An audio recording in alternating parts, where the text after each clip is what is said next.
Este é o episódio número 166 do Até Tenho Amigos que São. O convidado desta semana é o Daniel Reiferscheid, que faz vários podcasts, incluindo um comigo, o Três Amigos e Filho. É a segunda vez que ele vem ao Até Tenho Amigos que São, sendo que já tinha sido convidado em outubro.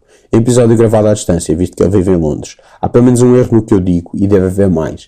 Em dada altura menciono que achava que a piada da Sarah Silverman era no The Aristocrats, mas depois pensei melhor e fui verificar e é no Jesus is Magic.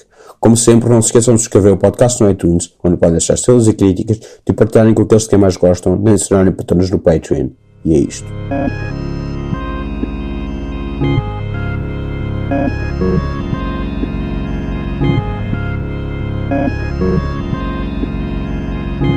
Pronto, eu convidei-te aqui outra vez, porque nós até tínhamos um podcast, mas nunca mais aconteceu, não é? Sim. Olha, Com então, o o pessoal o pessoal tem Van Dykes, não é? Sim. Mas também há um outro tipo de barba que... Quer ter barba como eu, que é grande, não? É esse é o outro tipo de barba? Ou estás a Não falar sei. Tu tens um Eu estou a bigode? falar aqui do universo expandido do Até Tenho Amigos Verse, não é? Da grande questão que colocas a todos os convidados. Pergunto como é que chamam a ter a combinação de bigode e pera. Exato, sim. Pronto, é uma questão que nunca vai estar resolvida, porque há pessoas que não aceitam que pera é só aquele de baixo do queijo. Tu tens um bigode, fala-nos disso. Fala-nos a nós, aos ouvintes do universo expandido de... Eu curto ter um bigode porque para aí em 2007, 2006 aquilo ainda passava por ser hipster, mas agora o hipster é a barba completa e portanto o meu bigode já é simplesmente só uma excentricidade e não uma coisa que me coloca como fazendo parte de qualquer grupo que as pessoas odeiam. Um grupo que as pessoas odeiam, isso que estás a dizer que eu pertenço a um grupo todo que as pessoas odeiam, porque fizeste a ligação até a barba e a hipsters. Bem, tu não tens propriamente, não te vestes alinhador, pois não? Não. Não, então não estás bem.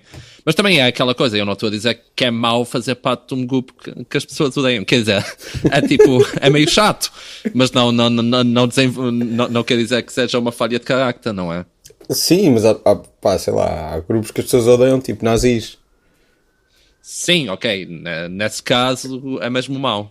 Ok, tipo... E não podes dizer que é só pelo estilo. Yeah.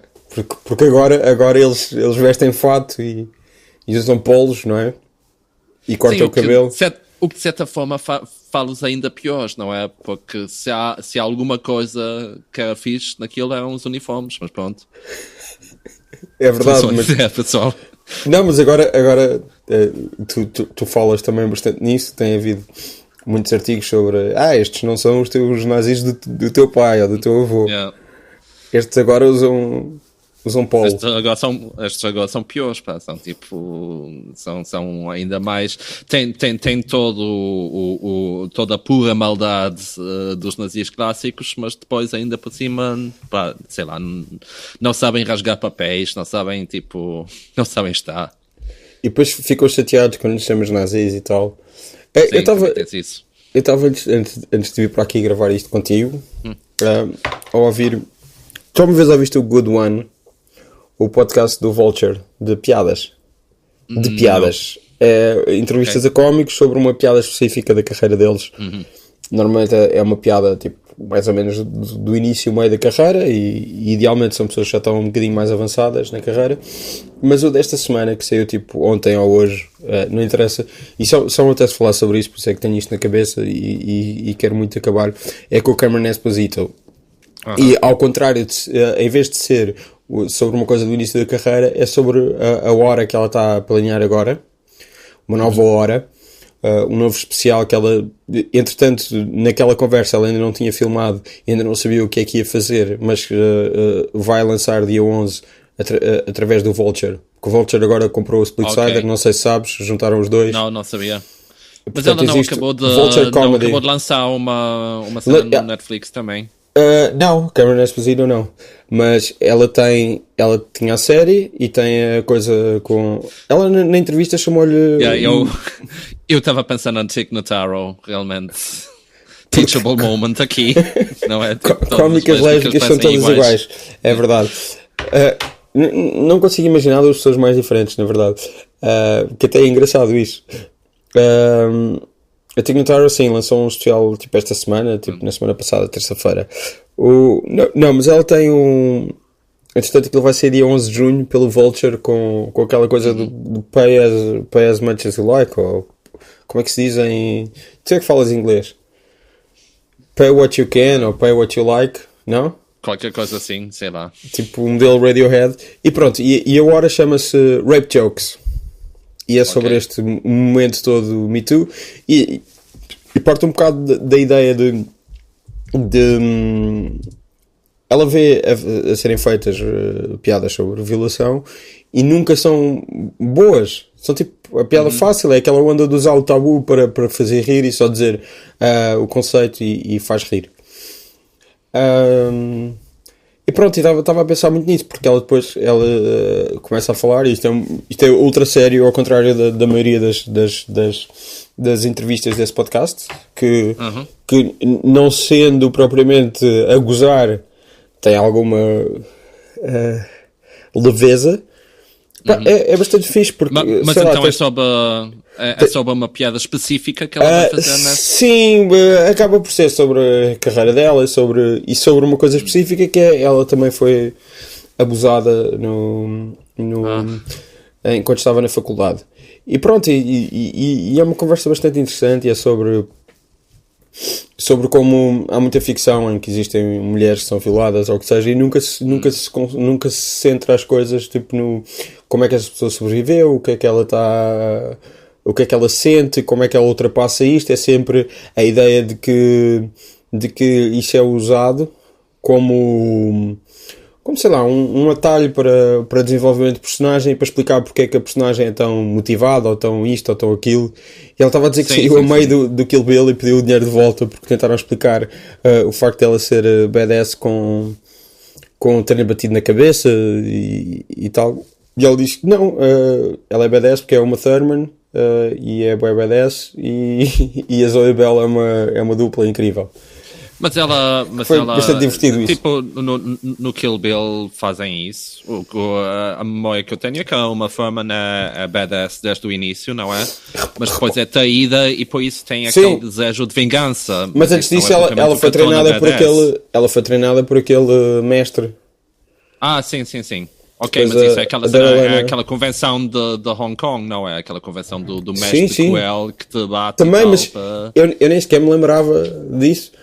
Mas pronto, é um abuso na mesma. Certo. Só mostra o quanto isso é usado. E depois sei lá, Rodrigo, acho, pronto, não quero ser o gajo a dizer sim, isto é verdade, mas neste exemplo não é. Mas eu acho que é um bocadinho tipo, quando vês isso em filmes do Jackie Chan, isso não é nenhuma evidência de um problema de tipo, das personagens serem violadas e que isso as motiva, tipo, e acho que é isso que se estava a tentar fazer no Kill Bill. Não sei, mas é um abuso na mesma. E violência contra mulheres é uma coisa que existe muito, e muito de uma maneira de ser um atalho em que não se pensa. E estava só a pensar nisso, porque até nem sequer tinha essa ideia do Kill Bill, mas sei lá, há sempre coisas que nós não vemos como as pessoas veem, como as outras pessoas veem, e é perfeitamente natural. E o Jesse David Fox, que é o apresentador, estava a falar disso das piadas de violação, e lembrou que tipo, a moda das piadas de violação, ou a maneira como o momento em que se começou a usar mais nos últimos tempos, foi aquela coisa da Sarah Silverman eu acho que é no Aristocrats, que ela diz: I was raped by a doctor, which is bittersweet for a Jewish girl. Não sei se lembras disso. Não, eu nunca cheguei a ver o Aristocrats, só vi as certos. Só viste o Gilbert Gottfried? Bem, e li tipo a lista de pessoal que estava envolvido e pensei, ok, isto é mesmo fixe, devo ir ver um dia destes. E nunca aconteceu. Eu vi isso no cinema, vi isso no Alvaláxia, acho eu. Estranhamente não chegou ao cinema de Ponta Delgada em São Miguel na altura. Não, mas isto foi o quê? 2005, 2006? Tu ainda não estavas no Porto na altura?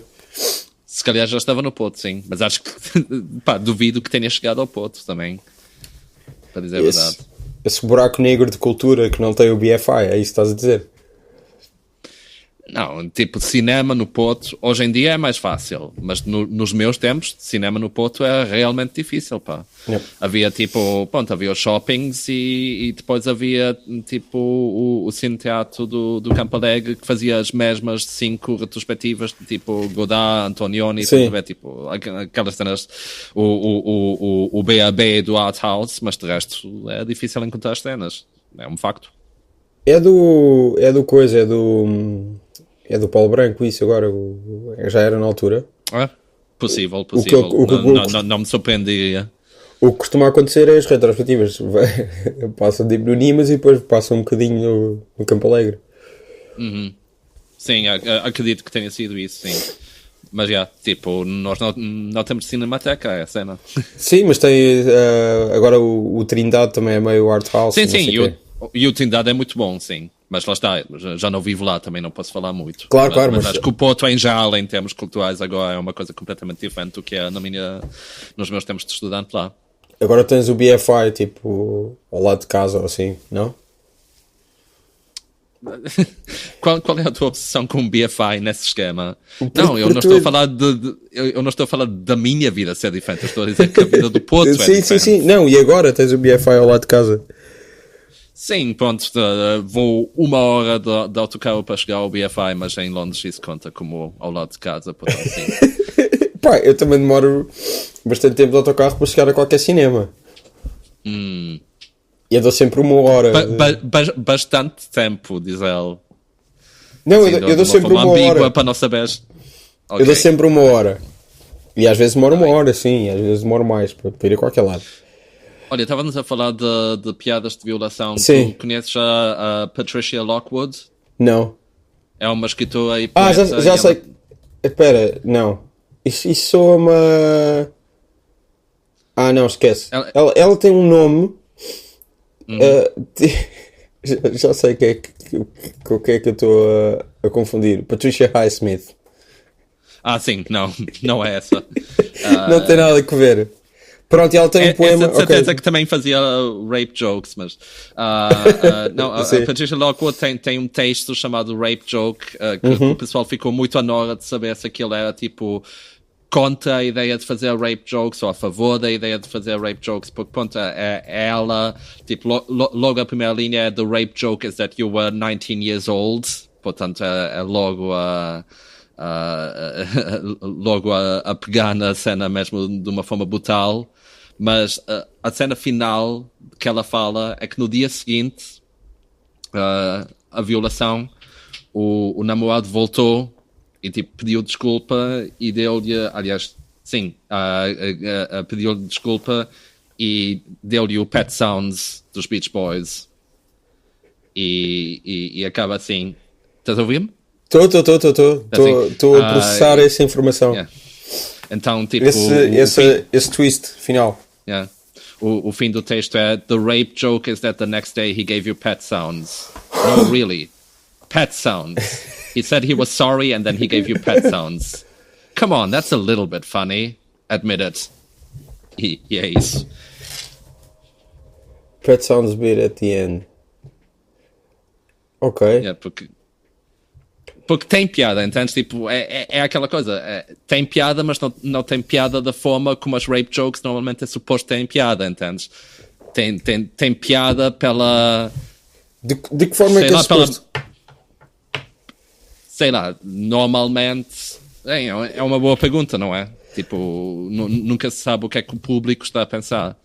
Mas o que eu curto aqui neste texto é que a cena é tipo, tem piada o facto do gajo ser tão monstruoso que no dia seguinte a ter violado uma pessoa, dá-lhe uma cópia daquele álbum que é, pronto, aquele cognome imediato para ser um rapaz sensível que gosta de indie e que curte os Beach Boys. Sim. Essa banda indie. Sim, eu sei que não é uma banda indie, mas tu sabes tão bem quanto eu que influenciou para aí 99% de todas as bandas indie. Eu sei, estou a brincar contigo. Mas sim, e eles iam ao cerne da questão da piada da Sarah Silverman, que tem que ver com também tirar a carga e o poder daquilo, e que é muito diferente de ser ela ou um homem qualquer a fazer, porque é aquela ideia de quando tu pertences a um grupo e estás a gozar com uma coisa que acontece maioritariamente a esse grupo. Sim. Pronto, e isso é aquela cena básica, não é? Eu acho que depois da altura já todo o pessoal sensato sabe mais ou menos isso, não é? Não, e é incrível. Não, nem todo o pessoal sabe isso, mas se calhar todo o pessoal sensato também acho que sim. Eu disse pessoal sensato. Mas é uma coisa que nem sequer cabe na cabeça de muita gente. O quê? Ela pode e eu não posso. Epá, isso é racismo, sexismo, ou o que seja, ao contrário. Enfim. Ok, mas isso é pessoal que, tipo, se vais pegar por essa lógica, acabas por dizer que, ei, mas eu também posso dizer a palavra N. Sim. E acho que a partir daí estás um bocadinho excluído do Zeitgeist. E agora descobriram recentemente que essa palavra é poderosa e há um problema em usá-la em inglês. Que nem toda a gente recebe isso muito bem. Descobriu-se agora, foi uma coisa que ainda não se sabia. E eu acho que é um retrocesso civilizacional gigante. Outra coisa que estavam a falar, olha, convidei-te para falares comigo e só estou a falar sobre isso, porque também é fixe, tipo, sei lá, chamar a atenção para coisas e para a arte feita por mulheres, sei lá, que a Cameron Esposito é incrível. E eu vi um Put Your Heads Together, que é o espetáculo que ela tem. Eu há bocado estava a dizer, ela na entrevista chama-lhe, no podcast chama-lhe mulher, mas que é a pessoa que é parceira dela, com quem ela é casada. Sim. Que recentemente passou a identificar-se como pessoa não binária, que é Rhea Butcher. Não sabia. E então, em inglês... Gosto muito da Rhea Butcher, por acaso. Pois é isso, mas em inglês vocês têm o pronome they e essa pessoa responde por they. Pronto, e em português é mais difícil. Eu tento não usar artigo, portanto eu digo Rhea Butcher só. Só que impressionantemente, no dia em que eu fui, não estava Rhea Butcher, estava noutro sítio, estava tipo em Nova Iorque ou assim, foi só a Cameron Esposito a apresentar. E aquilo, uma das coisas. Epá, isto é terrível. Tu é que devias estar meio constipado, porque tu é que moras em Londres. E eu estou tipo quase em junho em Lisboa e estou constipado. Enfim. Tem havido trovoada 3 dias seguidos. Então, mas tu é que devias estar constipado. Nunca pior. Tu é que devias estar constipado, não era eu. Que eu estou em Lisboa e... Epá, pelo menos que isso. Faça, pá. Eu vi a fazer o Put Your Heads Together, estava a apresentar sozinha, e aquilo é impressionante porque obviamente há de haver coisas preparadas, mas ela tem tipo, na boa, 20, 30 minutos, não são 20, 30, mas é quase 20, 30 minutos de material novo todas as semanas, feito só para aquilo. Depois sai em podcast e não sei o quê, mas é material... Uma coisa estruturada, com ideias bem feitas e com muita piada. O facto de sair em podcast, calhar também contribui para isso, não é? Porque claro. O podcast em que as ideias ouvia semana após semana, o pessoal a refinar o mesmo material. Claro. É capaz de não ser a melhor coisa. Tem de ser, não, mas ela faz isso muito bem. É a cena fixe. E ela... Pronto, e ela estava a falar, ela tem aquela série que é o Take My Wife. Eu não vi a segunda temporada porque ainda não arranjei maneira de ver. Aquilo está a vender no iTunes, mas é só no iTunes americano, porque aquilo era do Seesaw, que era aquela plataforma da NBC de comédia, streaming, que foi ao ar. O Seesaw que é mesmo aquele cautionary tale, não é? De muitas boas intenções, mas... morreu. Também, eu nunca percebi, eles fizeram uma coisa e ok, é um boom de comédia, muito interesse em comédia, mas nem toda a gente que queira consumir essa comédia, e uma coisa que o Netflix veio trazer é que tu podes ver os especiais que estão a sair em todo o mundo. O Seesaw só funcionava nos Estados Unidos. Eles nunca pensaram, tipo, Canadá, Inglaterra, o que é que seja, Austrália, ou Portugal, ou o que seja. Eu tentei registrar e era impossível. Sim, é impossível. Eu até, a certa altura, tinha um plano de arranjar o endereço de uma amiga minha nos Estados Unidos e assim, através de VPN, ter uma conta lá. Mas não fui a tempo. Aquilo foi abaixo antes de eu poder concretizar esse plano. Eles mataram aquilo, basicamente. Mas pronto, no primeiro episódio, na primeira temporada, há um episódio em que há um cómico homem que conta uma piada de violação, dessas mais fáceis. Pá, Cameron Esposito e Rhea Butcher vão falar com ele e explicam que são ambas pessoas que sofreram abusos sexuais na vida.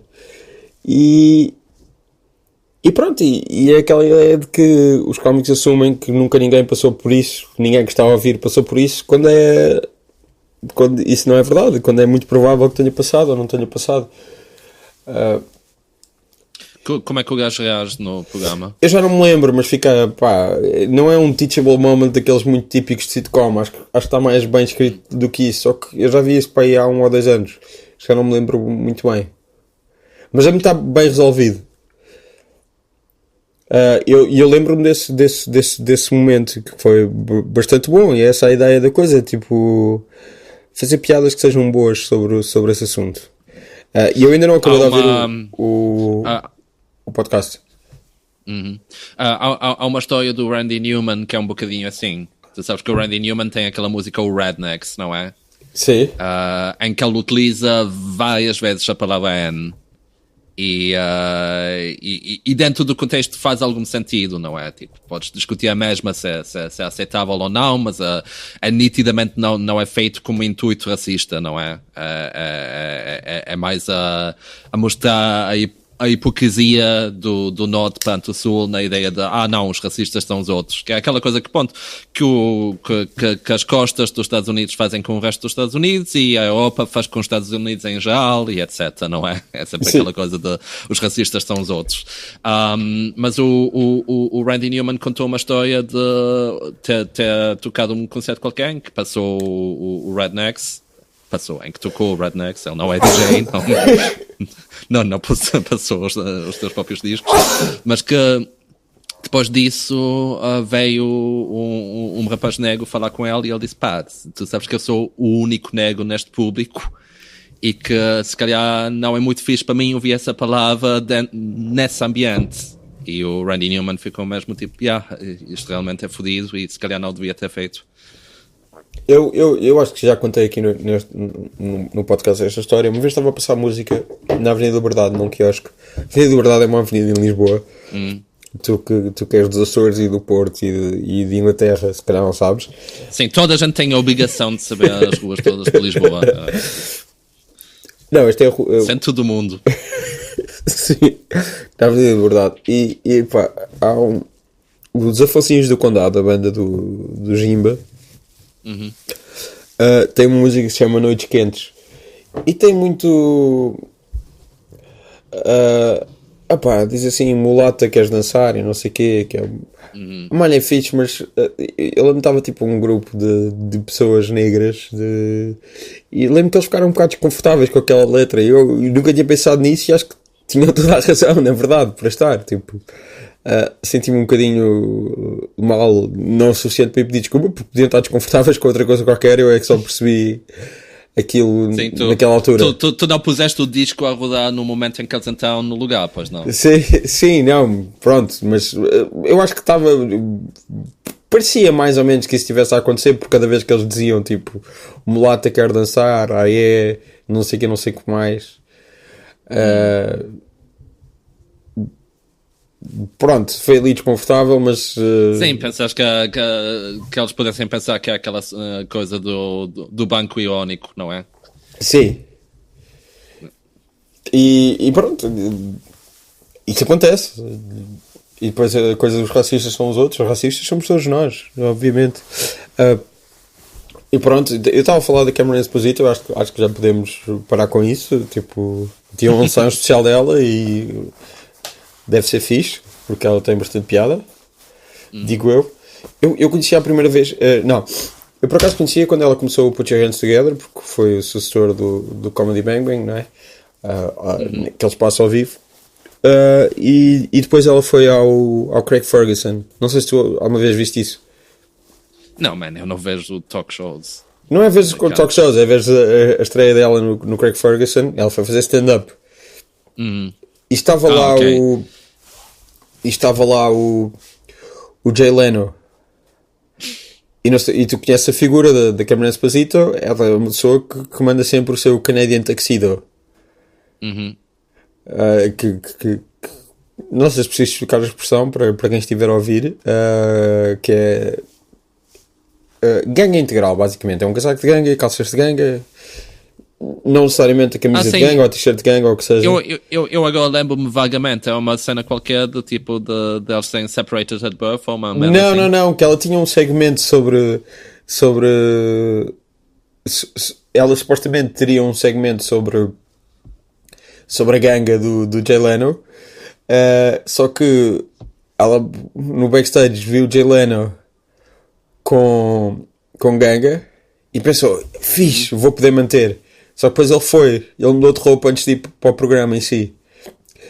Só que pronto, isto até foi bastante Carson da parte do Craig Ferguson, que é, ela a meio diz isto, e ele começa tipo, não a fazer heckling, mas a falar com ela, o Craig Ferguson, e ela acaba por ir, em vez de acabar o set como era suposto, acaba por vir para o sofá. Aliás, não, eu acho que foi só ele que começou a fazer perguntas. Acho que essa parte do ele ter mudado de roupa, ela disse no sofá, já.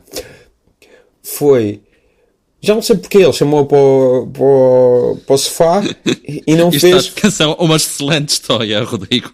Desculpa, ela chamou para o sofá e acaba por fazer só... Pronto, não interessa. Acaba por falar com ela e ela não faz os últimos 2 minutos da história. E acaba o Jay Leno a dizer que white men are on their way out e que lésbicas são o futuro, assim, uma coisa do género. Já me lembro. Só que é aquela coisa, nada conta, mas ao mesmo tempo também é um bocadinho fácil, tipo, quando já estás tipo, em final de carreira, é muito fácil seres woke e dizeres essas merdas, como o David Letterman. Olha, mas depois diz. Em defesa do Jay Leno, naquela... Olha, palavras que eu raras vezes pensei dizer na vida.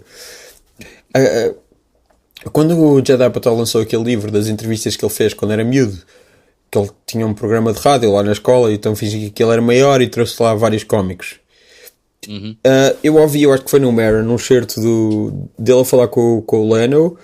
Pá, Leno antes já tinha alguma fama do Tonight Show, mas se calhar se tivesse apresentado aquilo como convidado tipo 2 ou 3 vezes, era muito.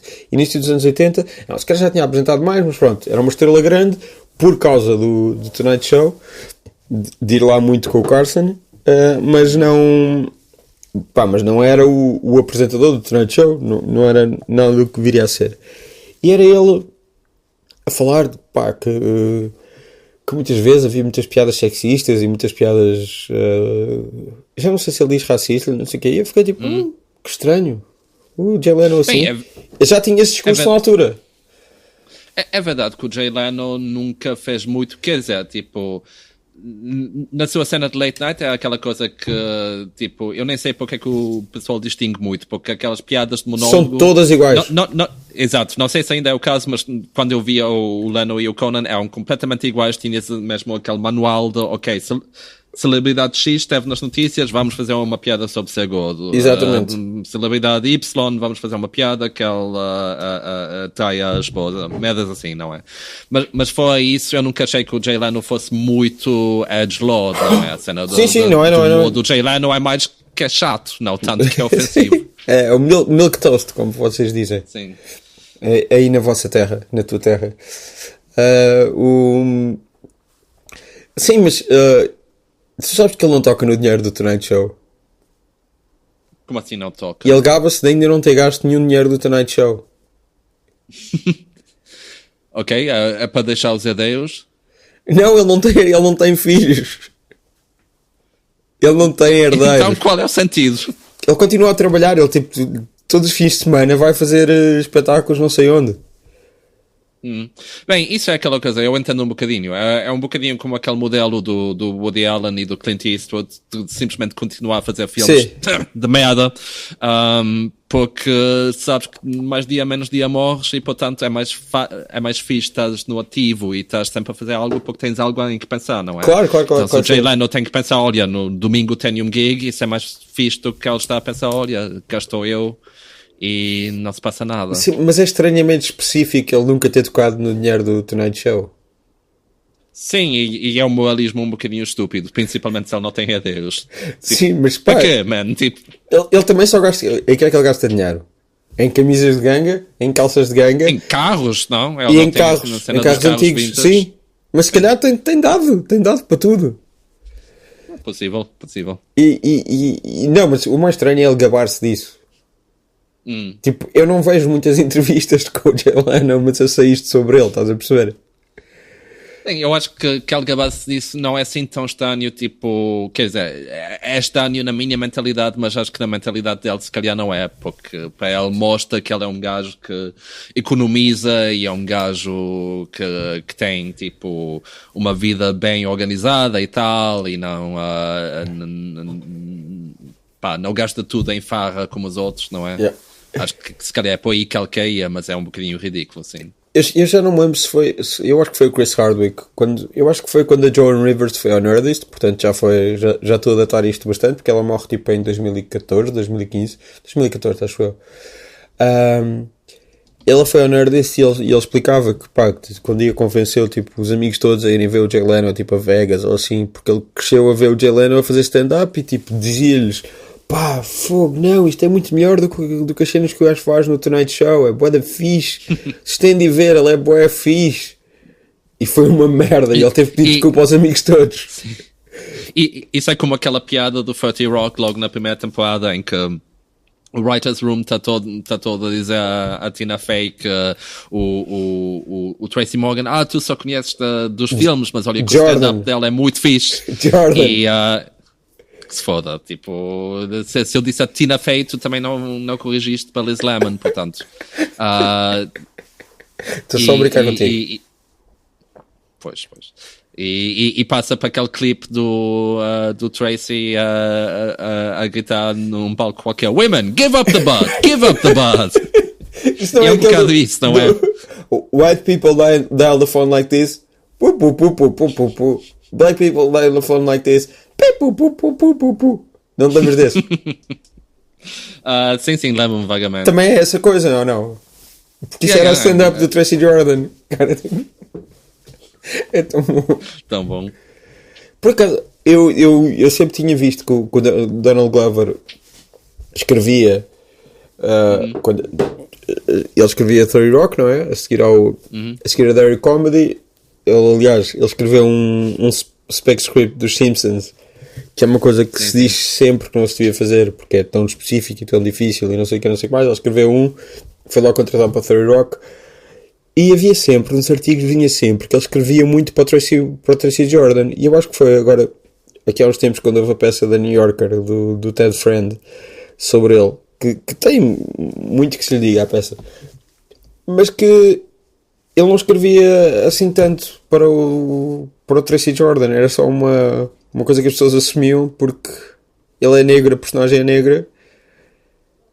Então, pronto. Então era mais uma cena de RP, quase da NBC, de dizer: atenção, o material sobre a personagem negra é escrito por Não, nem sequer sei isso. Era mais uma coisa que os jornalistas assumiam. Ok, isso pronto, eu posso dizer com o meu diploma que isso é mau jornalismo. Sim. Normalmente tu escreves aquilo que a pessoa que estás a entrevistar te diz. Sim, não tinha entrevistado, era só... Não era tinha entrevistado, só as pessoas assumiram isso. É assim estranho. Bem, mas também há uma coisa... Quer dizer, tudo o que tem que acontecer é que uma pessoa assuma isso e a partir daí os outros jornalistas vão todos a ler os artigos que já foram publicados sobre o gajo e se diz num artigo que ele escrevia para essa personagem. Yeah. Exatamente, mas a primeira pessoa que fez isso foi ligeiramente racialmente insensível. É só isso que eu estou a dizer. ok? Vamos ter que descobrir qual é o nome dessa pessoa e julgá-la no Twitter, não é? Sim. Não sei se sabes o que aconteceu agora, recentemente. Mas eu lembrei-me disso porque tinha havido muitas coisas sobre isto da Roseanne quando Sim, a Roseanne foi a vida, sim, eu vi. Foi quê? Foi a vida, tipo, está cancelada. Foi cancelada porque fez uma piada racista no Twitter e é impressionante, pá, o policiamento correto chegou, o nível a que chegou. Uma pessoa já não pode dizer uma coisa racista no Twitter e é logo cancela o programa dela. Acho que é triste. Onde é que nós vamos ter acesso a opiniões racistas? Uma coisa, não é, Rodrigo? Piadas. Uma coisa, porque só houve um tweet.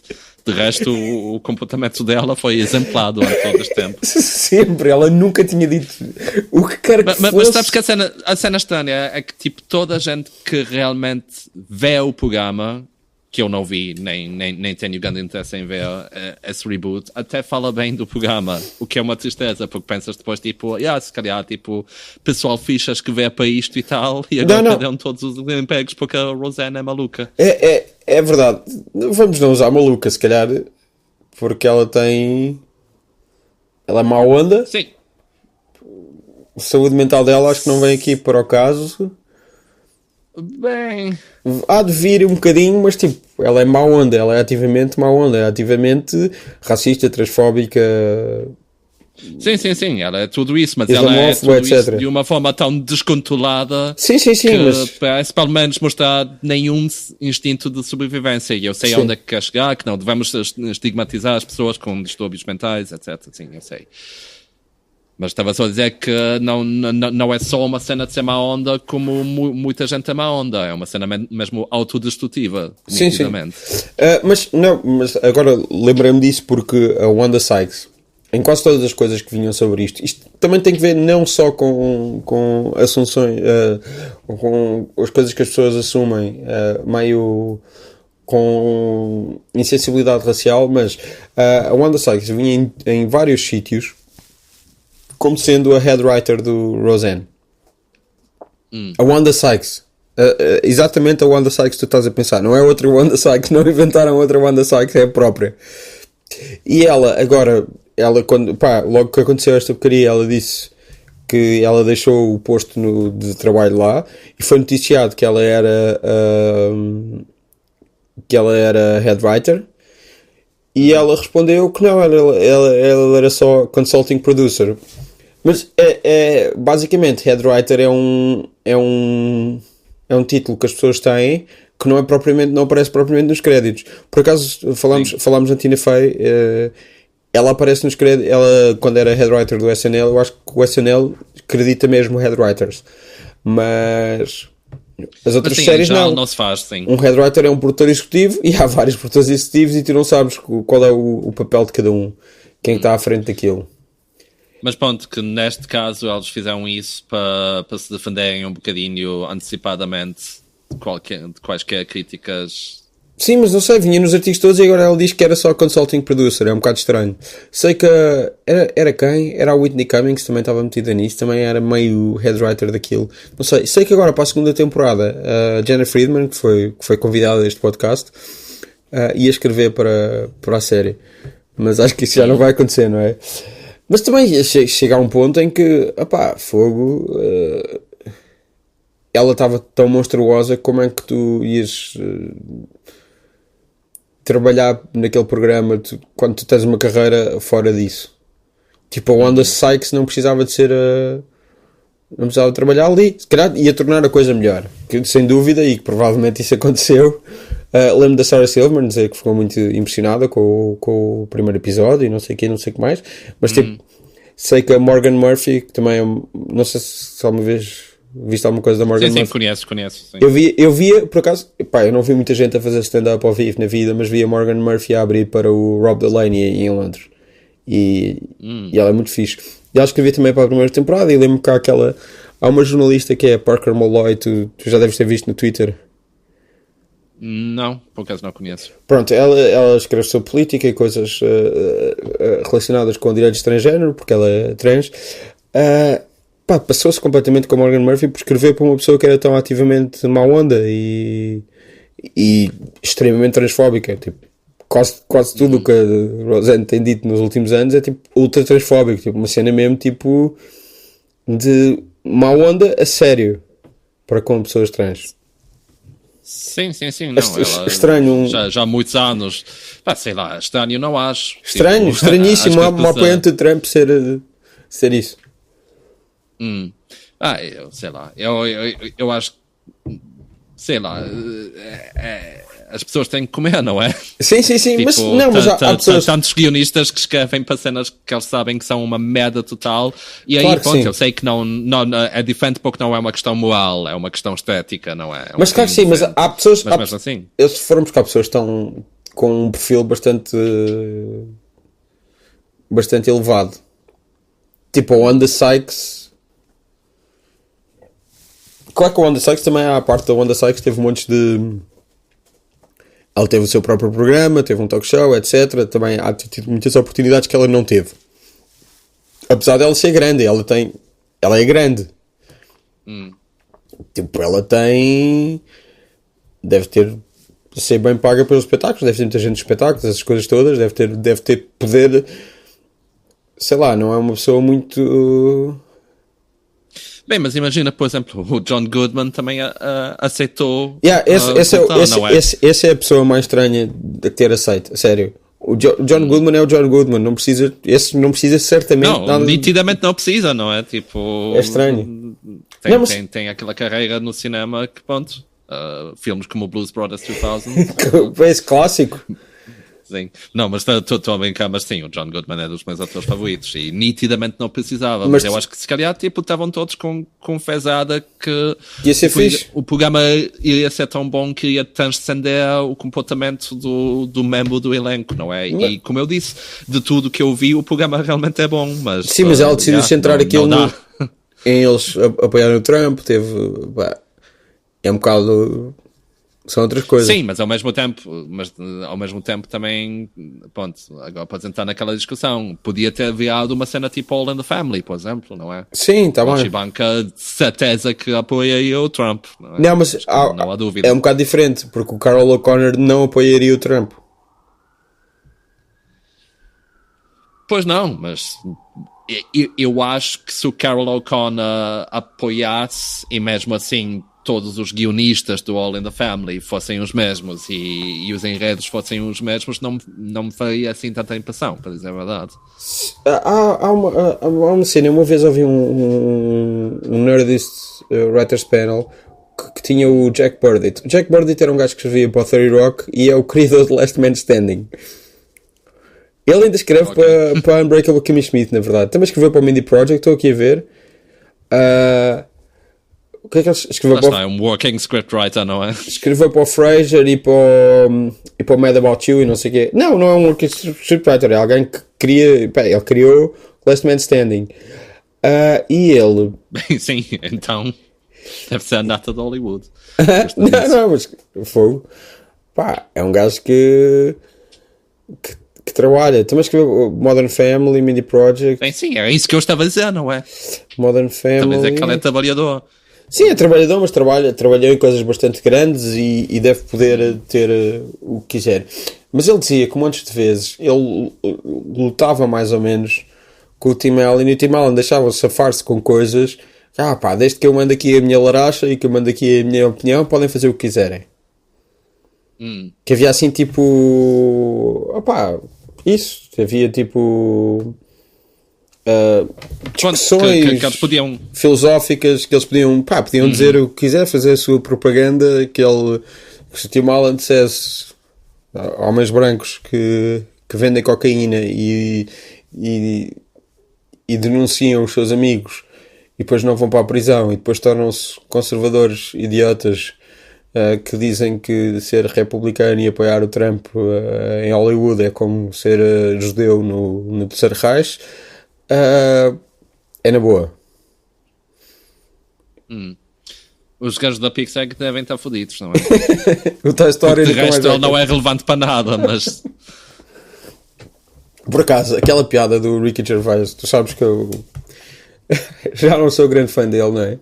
Mas aquela piada dos Globos de Ouro, Pá, possivelmente nem sequer é dele. Daquela que o gajo diz que os próximos apresentadores, pá, um deles é tipo um realizador, ator, ganhou 1000 Oscars, toda a gente o adora, é um gênio, começou na televisão, faz filmes, pá, universalmente aclamado, ganhou 1000 Oscars, foi nomeado para 500.000, ou um Globos de Ouro, ou o que seja, e tipo é dos mais talentosos atores da sua geração.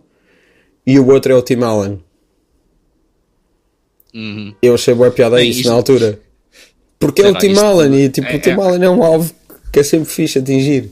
E sim, repara, ao mesmo tempo a estrutura dessa piada é bastante hack. Claro que sim, extremamente. Mas tipo, não estava à espera que acontecesse isso, não é? Achei piada na altura. Não, mas também há aqui uma parte que ajuda, que é, tu não sabias que vinha aí o Tim Allen e o Tom Hanks, acho eu. Sim, ok. E de qualquer forma estavas a ver uma cerimónia de prémios, portanto... Claro. Mas a Tina Fey e a Amy Poehler são melhores a apresentar isso. Apesar de uma vez elas fizeram uma piada que eu vi o Andy Samberg fazer quase igual no Independent Spirit Awards. E que é uma piada até bastante fixe, tem muito que se lhe diga, que é... Aquilo foi no ano do Beast of No Nation, que era a Quivanjan é Willis. Repara que eu decorei o primeiro nome dela, mas o segundo é Wallis. Quivanjan é Wallis. Pá, e o gajo diz, pá, temos aqui tantas caras, não sei o quê, e diz a Quivanjan é Wallis, diz outro nome assim meio estranho, e depois tipo... And Powell Rudd, que era o nome do Paul Rudd, tipo lido como... Sim, eu entendi a piada. Estou só a dizer que podias não ter percebido da maneira que eu disse. É só isso, ok? Certo. Estava mais a ir contra mim do que contra ti. E pá, isso é bastante fixe, porque é a inversão da coisa normal, que é gozar com a pessoa que tem um nome estranho. Olha, estavas a falar do Letterman, é o clássico Letterman, uma Oprah, uma Oprah. Lembras-te disso? Quando ele apresentou os Oscars. Quer dizer, tipo, lembro-me em segunda mão, não? Sim, não claro, eu também não vi isso em direto, obviamente. Mas eles fizeram uma coisa do género, tipo, igualzinha com outras pessoas, basicamente. Mas funciona sempre, porque pá, o ano passado, Jimmy Kimmel a apresentar os Oscars fez uma piada dessas sobre não sei quem tem um nome esquisito. Eu até prefiro nos Oscars, tipo, hoje em dia já não tenho que ver, mas na altura em que tinha que ver, porque amigos meus diziam, olha, vamos ver os Oscars, e lá tinha eu que ir pela amizade. É obrigatório. Eu até prefiro os anos em que alguém, tipo o Hugh Jackman ou Ellen DeGeneres, porque acho que funciona melhor para aquele tipo de espetáculo do que quando é alguém supostamente fixe. Porque quando é alguém supostamente fixe, tu vais estar desiludido, porque não vai ter piada e eles têm que adaptar o seu material ao público generalista dos Oscars e têm que tirar toda a sua idiosincrasia, enquanto que um Hugh Jackman está lá tipo, vamos lá, números musicais, e é isso, entendes? Ou a Ellen DeGeneres diz, vamos lá, tipo, humor para toda a família, e ao menos conseguem viver isso e conseguem ter um certo entusiasmo por isso. Epá, eu curto a Ellen. Eu cresci com a Ellen. A Ellen deu-me o Bruce Campbell. Bem, eu nunca disse que a Ellen era má. O que eu estava a dizer é que a Ellen não faz propriamente aquele humor mais... Eu sei. Estou a brincar contigo. Mas eu gostava muito da sitcom dela. Não, tu estás a dizer que gostas da Ellen, porque tens que dizer sempre que quando não é um homem branco, claro. Straight, que tu gostas, não é? Sim. Eu lembro que ela fez uma piada meio transfóbica da última vez, que... Para a Liza Minnelli. Possível. Da última vez que apresentou os Oscars. O Steve Martin e o... como é que se chama o outro? O Alec Baldwin. O outro... Não. Steve Martin agora no seu special com Martin Short. Martin Short. Com Martin Short. Sim, também roçaram um bocadinho isso. O não? David Spade is transitioning. Foi essa? Estás a dizer? Essa. Eu estou atento. Tipo, não é a pior de sempre. Não é a pior de sempre. É aquela coisa, é o tipo de coisa que o Martin Short dispara sempre. Ele tem sempre lá qualquer coisa que é assim nessa onda, mas... Sim, e todo o espetáculo tu estás meio ali a pensar, olha, são dois tios a fazer um espetáculo, não é? Sabes uma coisa, aquela coisa que eles dizem que na estreia do Three Amigos foram todos, foi só o Martin Short vestido. Isso é mentira. Eu fui procurar. Sim, Tu meteste, Eu mandei no chat uma fotografia dos três vestidos. Então, foram os três e eu realmente fiquei triste, porque essa história era fixe. Mas afinal não fizeram isso. Não, mas está Hollywood, não é Hollywood, é tudo mentira, é tudo fantasia no fundo. Eu achei piada. O Martin Short continua a fazer-me rir, tipo, quase sempre. Mesmo que o material não seja bom, ele é uma presença sempre inacreditável, aquilo é incrível. O Steve Martin tem aquela coisa de... tem mais que fazer, colecionar, tocar banjos, não sei o quê. Há um documentário muito famoso sobre ele. Muito famoso, não é muito famoso, que eu vi. Eu já te falei disso, que é com o Billy Connolly. Sim, contaste isso, acho eu, que num episódio do Free Amigos e Filho, portanto, ouvintes, vão ouvir, pesquisem sim. Free Amigos e Filho no vosso podcatcher e ouçam todos os episódios até encontrarem essa piada. Ou então procurem É uma boa história. Procurem no YouTube um documentário sobre o Steve Martin e tenha o Billy Connolly. O Billy Connolly está à beira de uma piscina e tem tipo uma camisa havaiana ou algo do género. Mas nem é só isso. Eu lembro-me de ver o Albert Brooks tipo, ir ao... bem no Conan ou no Letterman ou o que seja. É tipo... Quando eles começaram a falar do Twitter, que é tipo... quando eu comecei nos anos 70 a ideia era tipo... destruir a comédia. Destruir, tipo, todas as convenções da comédia e fazer a coisa mais fora e gozar com isto tudo. E agora estou no Twitter e sento-me e estou a escrever aquela porcaria e estou-me a sentir tipo o Bob Hope. E é um bocado isso que aconteceu com o Steve Martin, acho eu. Sim, é um bocado, mas é aquela coisa que também não vais lá, tipo, não vais clicar naquilo à espera de, será que isto vai ser o grande regresso do Steve Martin, em que ele vai ser tão genial como ele era no final dos anos 70 e vai, tipo, estar ao nível de qualquer cómico atual? Claro que não é. Claro, tipo, mas é um bocadinho, tipo, é a afeição que ainda tens por ele, e eu acho que ele continua a ter piada. Claro que sim, ele continua a ter muita piada. Nada contra. A tocar um bom banjo, não é? Sim. Eu até curto, tipo, nada conta. É fixe. Eu tenho um amigo que gosta dele, não é porque ele tem piada ou porque seja um ator interessante, é porque acha que ele está bem banjo. Aliás, foi uma das melhores piadas daquele special, foi quando ele disse qualquer coisa tipo, as pessoas perguntam-me como vingar no mundo da música e eu digo, pronto, a primeira coisa que tens que fazer é praticar muito o teu instrumento e a segunda coisa é já seres famoso a partida. É verdade. Estava fixe. Mas repara, eu ainda não tive a olhar bastante. O Cruel Shoes. Tu alguma vez leste o Cruel Shoes? Não. Pronto. É um livro que ele tem, que é de coisas pequenas. E teve out of print durante muitos anos. Eu comprei uma vez na Amazon, tipo em milésima mão. Tem lá tipo uma marca de uma biblioteca ou assim. E pronto, e tem muita piada e faz-me rir. Por falar em livros e Steve Martin, eu... há muito tempo atrás comprei um livro do Eric Idle, que era, acho que se chamava The Road to Mars ou qualquer coisa assim, e aquilo em retrospectiva é muito mau, é tipo, é o Eric Idle a tentar arranjar aquele dinheiro do Douglas Adams, estás a ver? Sim. Tipo, ficção científica, comédia, e depois com umas teses sobre tipo, como é que funciona a comédia e tudo isso, que ele mete lá pelo meio, e eu lembro-me que na contracapa dizia I laughed, I cried, and then I read the book. E é o Steve Martin a dizê-lo. E eu na altura achei aquilo hilariante, mas quando me lembro disso é tipo, isto foi mesmo o Steve Martin naquela de não vou estar a ler o teu livro, Eric, foi nisto. Há um documentário de Monty Python que começa com o Steve Martin a apresentar e a dizer tipo, no final dos anos 60 início dos anos 70 apareceu uma força da comédia que era fazia-te pensar, era filosófico, era inovador, era transgressor, etc. But enough about me. Those Monty Python fellows were also very good. Assim, uma coisa do género. Que é uma estrutura que ele usa bastantes vezes, na verdade. Há uma... Ele até usa aquela que eu já ouvi usar muitas vezes nesse especial, desculpa, que é do... Diz. Genius is not a word I use often.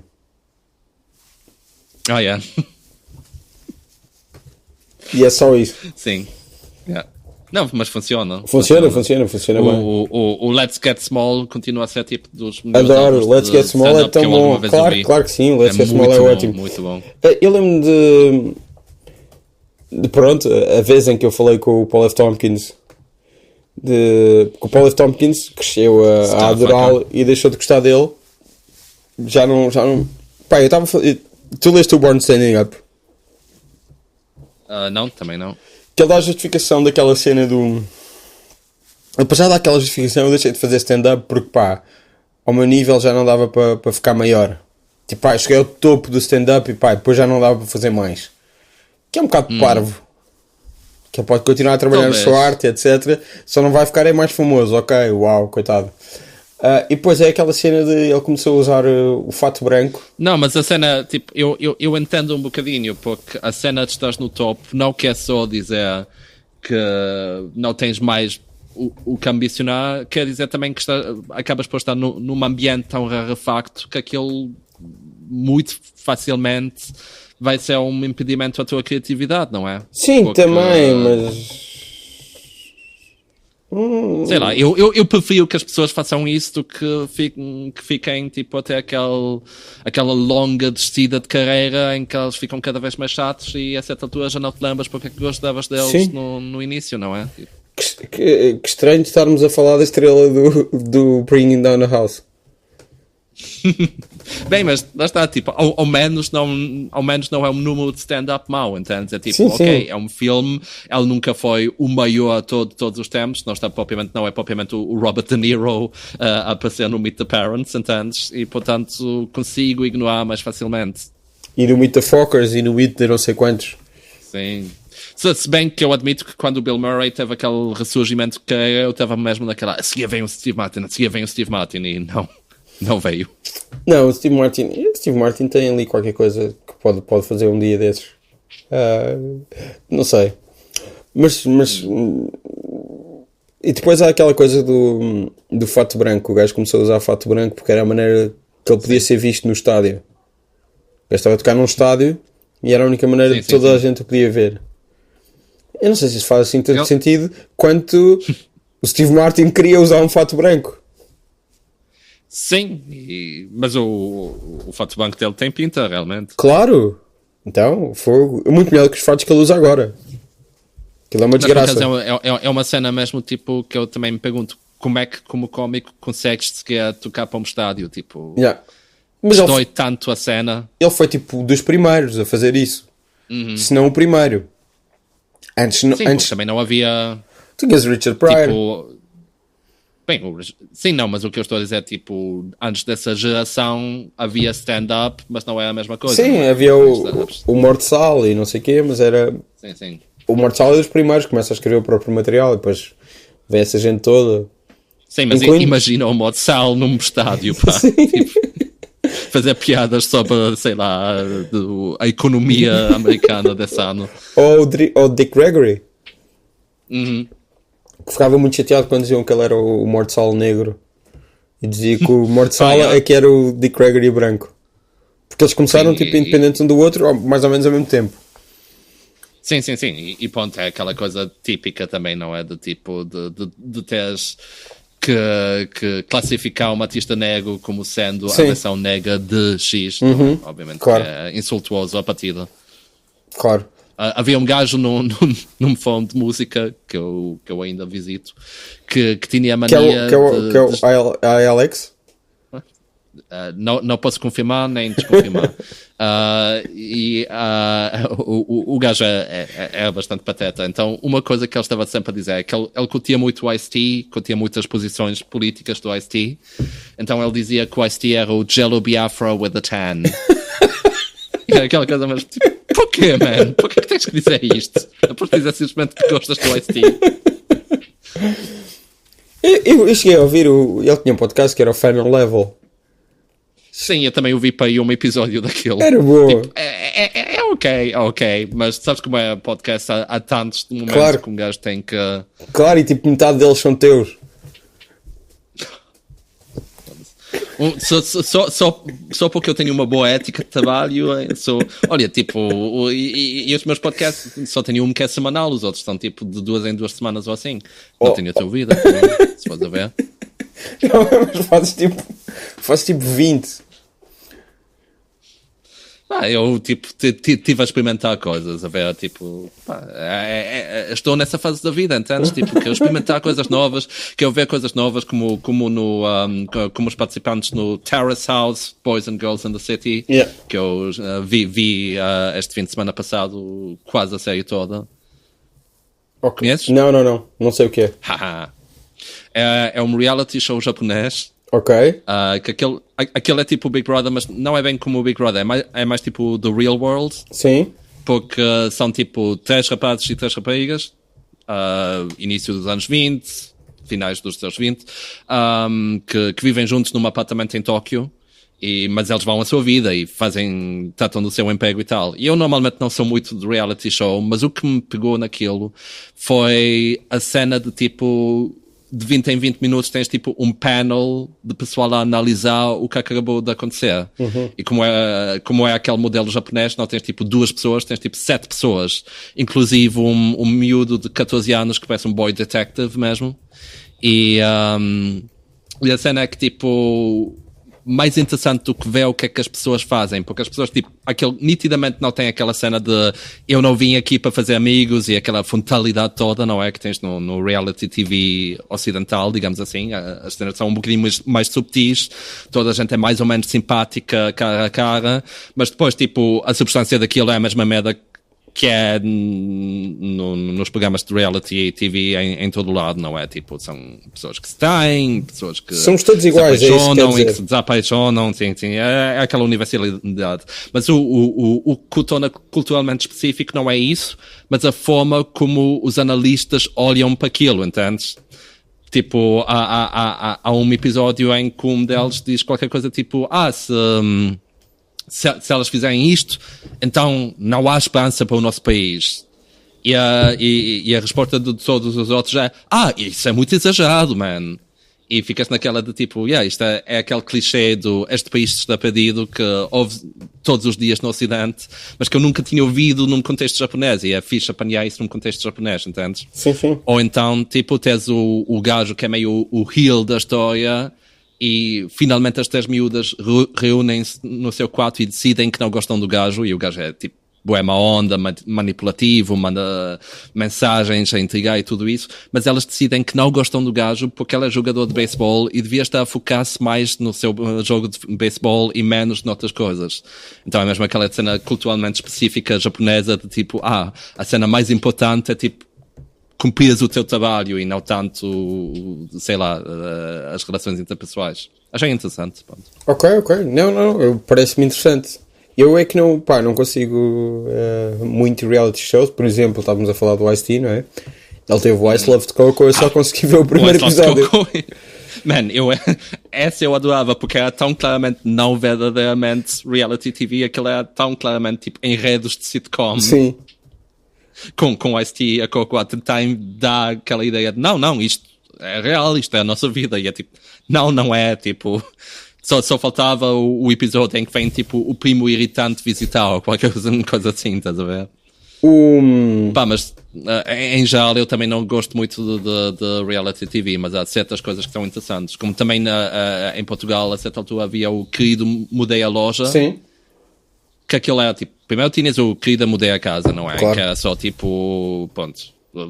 Mas depois tinhas o Querido Mudei a Loja, que era simplesmente só tipo pessoal a tipo remodelar supermercados. E depois tinhas tipo uma cerimónia em que tipo havia a reabertura do supermercado com um novo design e tinhas tipo uma banda a tocar e o caralho. É magnífico aquilo. Acho fixe. Mas há um vídeo do Rob Delaney a contar numa altura em que ele trabalhava num hotel em Nova York. Tipo, e ele menciona o Paul F. Tompkins também, porque tinha estado a falar com ele e porque, como ele diz, como qualquer pessoa... Estás pouco à vontade porque eu falei de pessoas do resto do mundo e tu só queres saber de bancos americanos. Sim. Não, porque ele diz que como qualquer pessoa inteligente, o Paul F. Tompkins também tem uma panca pelo Ice-T. E quando um dia o Ice-T apareceu lá no hotel dele, primeiro passa a Coco, e depois passa o Ice-T, e chega-se ao pé dele e diz assim: Did you see a white lady with a big ass and a big titties go by? Pronto, uma coisa assim do género. Pronto, eu espero que este vídeo ainda esteja online. Podem procurar Rob Delaney YouTube. Mas isso aconteceu ao Rob Delaney ou aconteceu Ou Rob Delaney. Porque eles estavam só a trocar histórias. Com o Paul Thompson Conserves tem aquela famosa imitação do Ice-T. Sim. Uma das tuas melhores. Eu acho que já deve ter contado isso num podcast qualquer, mas sabes que a primeira vez que eu vi Comedy Bang Bang, eu ainda não conhecia o Paul F. Tompkins. E achaste que era o mesmo Ice-T? Não o Ice-T, mas sim o Andrew Lloyd Webber. Claro. E eu estava mesmo naquela, o Andrew Lloyd Webber tem mesmo bom sentido do humor, sei que assim mesmo, eu por acaso tinha-o em mau estima, mas afinal o gajo é mesmo fixe, tipo, foda-se, está ali ainda por cima a fazer aquele, tipo, porque eu entendia que o sotaque era exagerado, não é? Então eu pensava que era tipo o Andrew Lloyd Webber a exagerar o seu próprio sotaque para ser engraçado. Mas o novo Andrew Lloyd Webber é um grande fã do Comedy Bang Bang. O novo Andrew Lloyd... pronto, coitado, o Lin-Manuel Miranda não... O Lin-Manuel Miranda ainda não fez nenhum chess, amigo. Tipo, ele... Não é o novo Andrew Lloyd Webber, estava só a brincar, mas é alguém que tem... Diz bem o novo, quer dizer, também seria meio estúpido dizer que é o novo Stephen Sondheim. Não é, porque são de dois todo. artistas muito diferentes. Mas, são completamente sei lá. diferentes. Yeah. E acho que são amigos, acho eu. São? São. O Lin-Manuel Miranda entrevistou. Acho que estão bem. Bom, olha, foi um prazer falar contigo, muito obrigado. Sim. Não? Estás a dizer que não foi um prazer? Para mim também foi um prazer. Ok. Eu disse sim. Podes depois ver, quando estiveres a ligar os diferentes ficheiros, vês um sim. Sim? Disseste alguma coisa? Não. Ok. Agora já não. É que isto por Skype é sempre diferente e acho que é bom as pessoas saberem como é que a salsicha é feita. É que às vezes há quebras de porque tu não vais editar isso, não é? É o costume. Sim. Eu não sou como tu, pá. Está bem, ponto. Okay. Olha, foi um prazer ser o convidado seguinte ao Janita Salomé. Acho que temos muito em comum. Tens chapéu? Tu é mais boina, não? O pessoal sempre que vê diz, aí vem o próximo Janita Salomé. Pronto, muito obrigado, próximo Janita Salomé. Tchau.